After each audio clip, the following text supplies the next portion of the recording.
Hello, I'm going to do this talk today on how thought creates experience. And I'm going to start off with an example of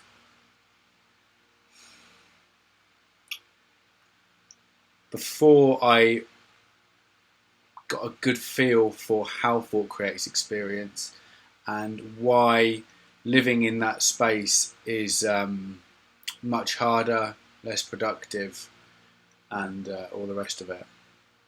So the story goes that I was living in Vancouver at the time, which is Canada, but I lived in North Vancouver, and I was living there and working in Central Vancouver. I'd only been there, I think, about a week because I just started a new job. I think this was my second or third day.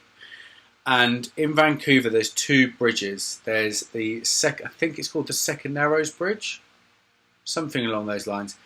There's a Second Narrows Bridge that takes you straight into the city. So if you get on that bridge, all's well, runs pretty smoothly. I was working fairly early anyway, so you normally get to work in about, where I was aiming to get, it would have been about half an hour.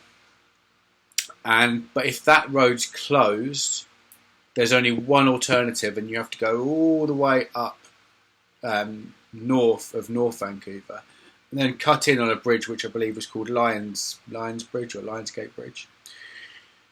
Anyway, this day that I was driving in, like I say, it's my second or third day at work, so already a little bit nervous about making an example and looking good in front of my new peers and my new bosses and things like that. But I set off probably with just enough time, didn't really set off too early, and realised that there was somebody jumping on the bridge. So there was a huge tailback to where I wanted to turn off, and then I turned on the local radio and they said that there was somebody on the bridge. And I'd heard this previously from my housemate that this actually happens not too unregularly. So it happened a fair bit that somebody wants to commit suicide and they end up going up on that bridge. And obviously I knew that this was going to add about an hour and a half to my journey, and I was fuming. Like, I remember sitting there and I was so angry. Like, even at the poor guy who felt so low that he got himself up onto this bridge, I was like, how selfish. Like, what? Why would you do that where everybody else has to get to work? Why ruin everybody else's day? Can't believe somebody would do something like that. Then I went into how am I going to explain this to my new boss? Oh, he's going to be so pissed off. I don't even know the way to go to this new bridge, but I'll just have to figure it out. And anyway, I'm up in my head and I'm really, really pissed off. Like, I'm raging, can't really think straight, and not a very good feeling. And also, I was expecting a phone call that morning from FedEx, who my mum had basically sent over. I'd been travelling before that for about a year. So all I had was my summer gear. And it was coming up to, I think it was like July, August, but I needed all my work clothes, which she was sending, as well as like my ski gear and all the rest of it. So I got a phone call from FedEx. Not a good time to be calling me anyway, but I had to answer it. Didn't think to pull over because I was already in such a flap anyway. So I answered the phone whilst driving, which is number one mistake, because it could have been very dangerous. But I had it on loudspeaker and I was talking to the lady who basically told me that they'd lost my bag. Yeah, I expected a phone call from them because my bag was late. And she said that they'd lost my bag and they didn't really know where it was. And it would be a bit of a delay. And I was obviously already pretty pissed off. And I was just like, well, this is just great.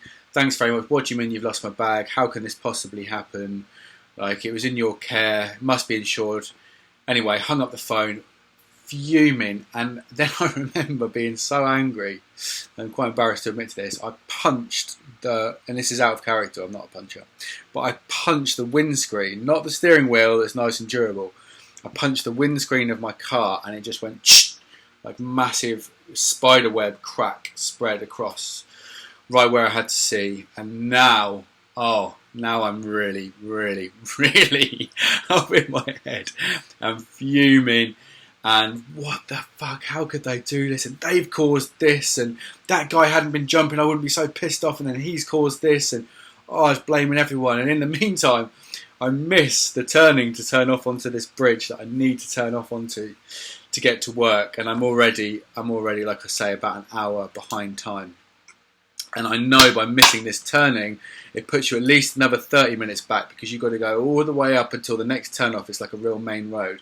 Come along, do a loop, come back and do the same the other end. Like, at this point, I'm gritting my teeth. I'm just fuming. Like, how could this possibly be this bad this morning? And anyway, eventually I get to work fuming. Car's smashed.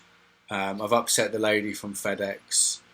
I haven't called ahead, which is one of the first things I really should have done to my boss. So he's expecting me. Obviously, I explained that there's a jumper and things like that, and he's accepting. But he said, you could have called in advance to let me know you were going to be late. I've had this lorry turn up with a delivery, blah blah blah, that we could have helped with. So why is this story important? And why am I telling this story with the thought feeling connection? Well, that was at a time when I didn't understand where my experience is coming from. As you could hear by the story, I put the blame on the guy jumping for me being so pissed off, or being on the bridge. That was the first thing that I blamed that was outside of myself. The second thing was FedEx, the lady from FedEx, and FedEx is an organisation, all of them, they were to blame for the fact that I was so pissed off about all this. Then breaking the window, well, that was what was making me angry. It was thinking about the bill. It was thinking about how much money I was then going to have to spend on that window. Then getting to work, or after the window, I was thinking, oh, this boss is really pissed. And then I remember getting to work, and even after this guy had a go at me, knowing that it was my fault, I was pissed off that he'd had a go at me. I was like, fucking speak to me like that. Like, who do you think you are? And the reason I wanted to tell this story is I thought about it the other day, and it's a brilliant example of where I was at compared to where I'm at now. But I wasn't a classically angry person then anyway. I think everybody has these days where they're just a load of things happen in a row and spirals out of control. But a better understanding of where experience comes from, like if we understand that our experience, whatever we're feeling, any time, is always and only ever coming from the inside. It's always coming from thought in the moment. It takes all that blame away. So I'll retell the story from the perspective of me understanding this and, going into it with a much better mindset. Would have been a little bit more like, left my house, realised that there was the bridge closed, checked in the radio, heard that there was a jumper, still would have thought, fuck, don't get me wrong, it would have still come up. I know it would have arisen, a little bit of irritation and anger, it would have arisen. But I'd have known better. I'd known not to blame that person. I'd have come back, realised that I was creating my own experience. I'd have settled. I'd have probably felt very compassionate for the guy who was up on the bridge. It's a very sad thing that somebody had to get to that stage that they felt that they had to take their own life. And then I'd have had to start to take the other route. And with a clearer mind, I would have almost certainly messaged my new boss, or pulled over and called my new boss and said, look, I'm running late due to this scenario. Really sorry. Obviously it's very sad. Can't be helped. Probably would have been no harm done there within his experience and him talking to me and all the rest of it. And so I'd have then gone up the road and FedEx would have called. And again, I probably wouldn't have even answered the phone, because I don't answer the phone driving as a general rule. Like, it's illegal and it's dangerous and all the rest of it. So that phone call probably would have waited till a little bit later, or till I could have returned the call. If I had answered it, or I could have pulled over and they'd have told me about my bag, I wouldn't already be up in my head really pissed off about the last thing. So I'd have been in a much calmer state to receive the information. I'd have probably written down what they said, written down her name, the order number. I did none of this before. All I did was probably irritate and upset the poor lady on the phone who was trying to explain to me about my bag. So that would have been completely different. I'd have got to work, and my boss we'd have probably had a conversation about how shit it is that people jump, from that bridge and all the rest of it, because I know it's a regular occurrence over there. And he'd have said, thanks for gilling ahead, and we'd have gone across my day, and my windscreen wouldn't have been smashed because I wouldn't have been so pissed off, and then I could have gone and had a good day. But instead, I got myself into this flurry, and people do this. We do this all the time. Like, it's a domino effect of blaming something outside of yourself, getting angry, and then something else coming up. And because you're already angry and you're in that place, you respond to everything else with that same level of anger that you've created from a misunderstanding that your experience is coming from somewhere outside of yourself. So that's it.